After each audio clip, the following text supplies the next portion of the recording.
Hello and welcome! My name is Emil and I am the creative director of Systemic Reaction. With me I have Simon Lasena, who is the lead designer on Ravenbound. He will be playing the game today and I will tell you a bit about it. Ravenbound is a live, open-world roguelite set in a deadly but beautiful fantasy realm inspired by folklore. It's the next game from developer and publisher Systemic Reaction, which is part of the Avalanche Studios group. And it's being developed by a small team in our Stockholm office. Now, what we're playing today is an alpha build, so just a standard caveat that it's not a finished game, there may be some bugs and placeholder stuff, but just don't look at those and we'll be fine. Now, what we're gonna play today represents someone having played about an hour or so of the game, getting past the tutorial, unlocking some new things, but not yet completing the first boss. This room you will see a lot in the game, because this is where you return to every time you die. And this is a roguelite, so expect to die a lot. Every run you play a new character called a vessel. The vessels are guided by an ancient being known as the Raven. And the Raven gives each vessel great powers, and in return every vessel helps the Raven grow stronger. Now if you look around you see there are 7 doors out of this room. 5 of them lead to one region each of the world, each containing a boss. At the start of the game, you will only be able to use one of these doors, but by defeating the boss in that region, you will unlock a new door, and so forth. Once you have defeated at least 3 bosses in the same run, you will unlock the 6th door, which leads to the Betrayer, the final boss of the game. The 7th door, that will be unlocked when the game is live. As with our previous titles, we have a strong commitment to a living experience beyond launch, and we are very excited to share more about that at a later date. But for now, let's kick this off and head out through the Door of Gales. So, welcome to Avalt, the island making up the world in Ravenbound. As you can see, the perhaps most striking power each vessel has is the power to turn into a raven. This is the main way to traverse large distances in the world. You will not be able to go in and out of Raven mode at any time, but once you take to the sky, there is no limit to where you may go. Ravenbound uses the Apex engine. It's building on our 20 years of experience making open world games. But this is the first time we're bringing the roguelite genre into that open world. As a roguelite, Ravenbound is a faster paced game than many we've done in the past, and it offers the choices of an open world, and this is represented by the different locations you can go to. Each region is filled with locations, full of enemies, large or small, for you to kill, because this is an action roguelite and most of your time will be spent fighting. So, we've come to the region of Klippdal.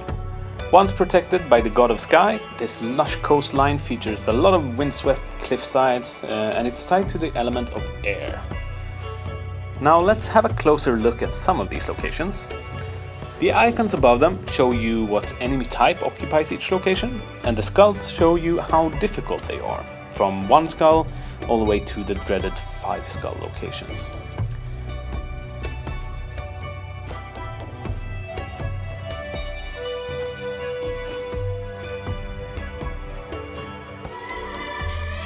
This location here, this 2 skull location with Vitras, is probably not something we should take on fresh out of the gate, but let's come back later when we are stronger. The world as a whole remains the same in between runs, but you will never know what locations and enemies you will encounter each run, since that is randomly generated. As you can see, this icon looks a bit different. That is because this is a key location. In every region there are 3 key locations, and completing these will earn you a key. You need all 3 of them to open the tomb, which is where the region boss is. Now this is just a 1 skull location, so Simon should be able to take this on immediately. Another one of the Raven powers is the Raven Sense, or the ping as we often call it. At any time on foot you can use this to highlight nearby enemies and chests, or to just quickly spy around for your nearest surrounding locations. Alright, here we go.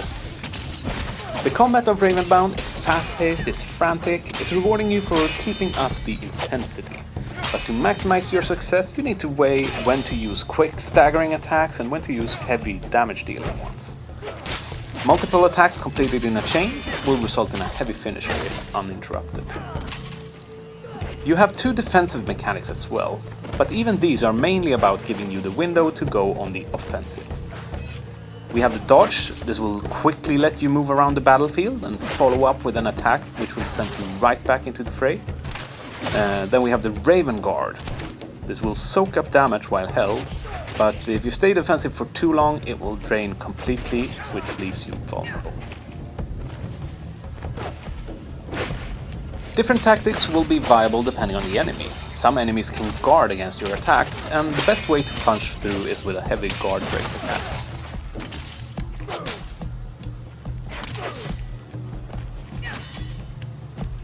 Ravenbound is a roguelite, so it is not an easy game, but that doesn't mean that you're weak at the start.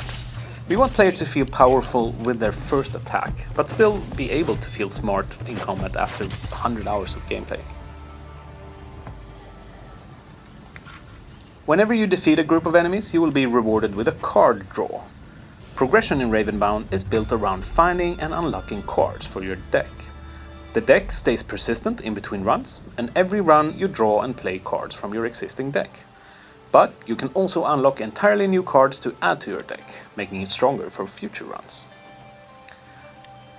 Now here we see Simon has drawn 3 cards from the deck and gets to keep 1. The cards can be weapons, they can be armor, they can also be artifacts that are slotted in these slots for passive bonuses. And they can also be instant effect cards. As you see, each card has a mana cost to play, and you gain additional mana from leveling up.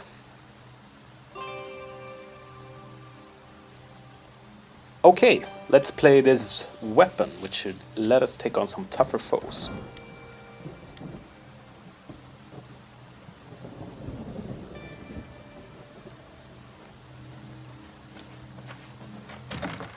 While at the start, these cards will give you straight improvements to base stats. You get more damage, more armor, more health.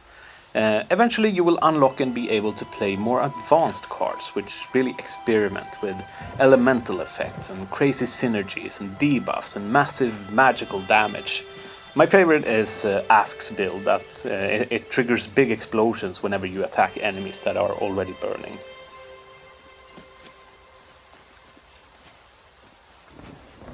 While you can get good just by mastering the combat mechanics, these card builds are what will really let you punch above your weight, eventually even letting you take on the Betrayer.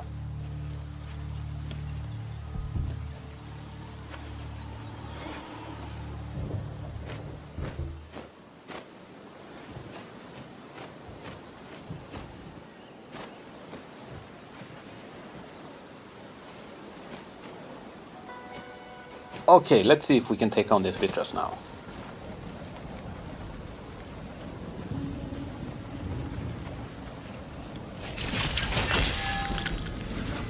These Vitras will prove a lot more challenging than the earlier bandits. They are deadly fast and they can dice you up in a second with their daggers. Fortunately, they have a weakness, they are fairly easy to stack.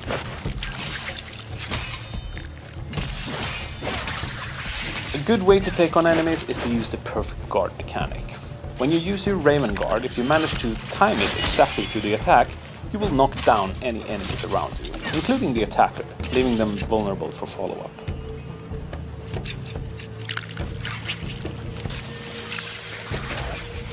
In a similar fashion, you can perfect dodge incoming attacks.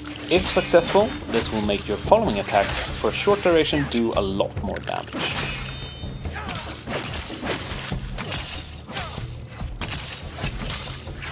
You have a number of health potions to use if your health drops too low, but they are hard to come by, so you will want to use them only when absolutely needed. Again, as a roguelite, health is one of your sort of main currencies. It's a sort of battle of attrition to get all the way to the final boss, so you want to not waste any health if you can avoid it. Now as you can see here, Simon charges up his yellow bar here as he attacks. That is the energy bar, and it will basically reward you for being active in combat. The higher it is, the more damage you do, but if you get hit, it will drain more quickly. High energy is also something we use to trigger some of the special features found on certain equipment cards, so that if you are above a certain percent of energy, you will deal burning damage or you will deal frost damage, those kind of things. So it's really something that you want to keep that value high. We want to balance combat in Ravenbound so you can get better at both the mechanical skill and you can get better through card progression. But to create the best possible builds, you will need to combine a little bit of both.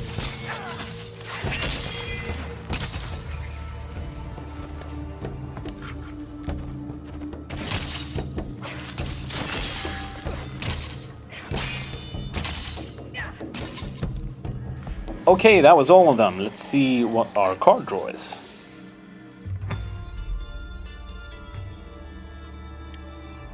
This Mana Stone is really strong for long-term builds, whereas it doesn't give you any power instantly, but with each level up I get more mana than I would have, and I will sort of get more cards played in the long term, basically. This was a 2-skull location, which means there should be chests about. Chests can provide you additional cards, and the more difficult the location, the more numerous or high value chests you find, and you will be able to find better cards in better chests, essentially. Alright, this looks good. Let's use this one.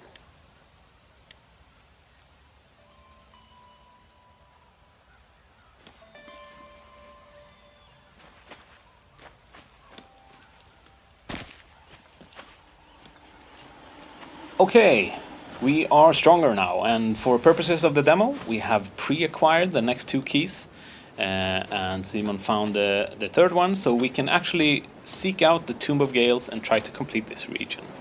But first, let's go for a pit stop. Each region in Avalt has a town. These are the only real safe havens against the horde of hatred that populate the lands. In the Klippdal region, we have the nearby town of Valhus.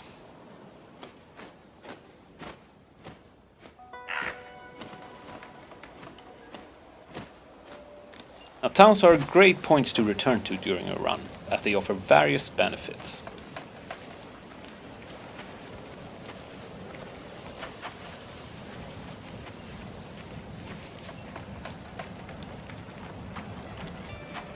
There are multiple vendors in the town, so up here you see the blacksmith offers equipment that you can purchase for hard-earned coin.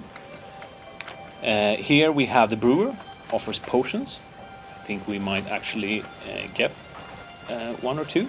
Good to stock up before the boss.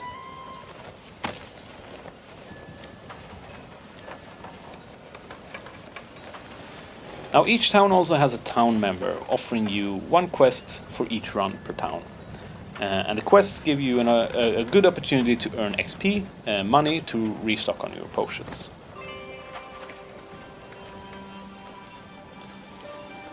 Okay, let's head to the tomb. Each town also has a raven tower, which is very handy.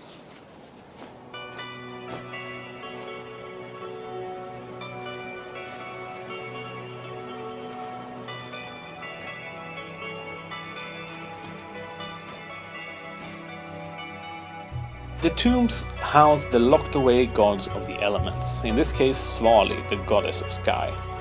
But before we can reach her, we need to fight our way through the Acolyte, which is the guardian boss of the tomb.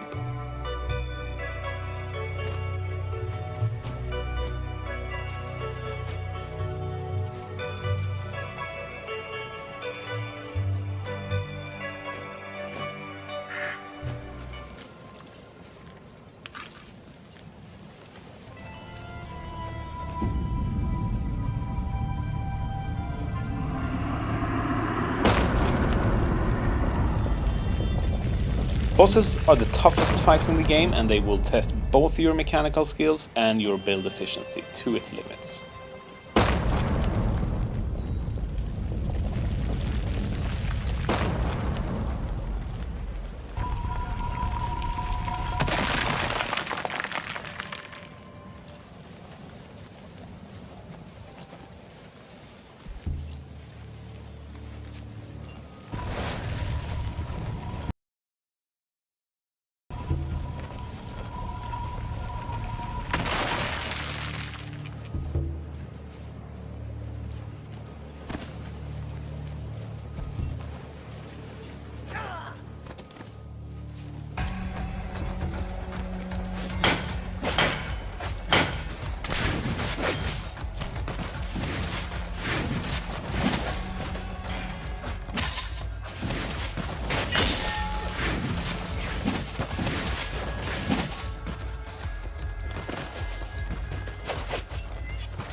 We died, not really surprising, again, this is a roguelite.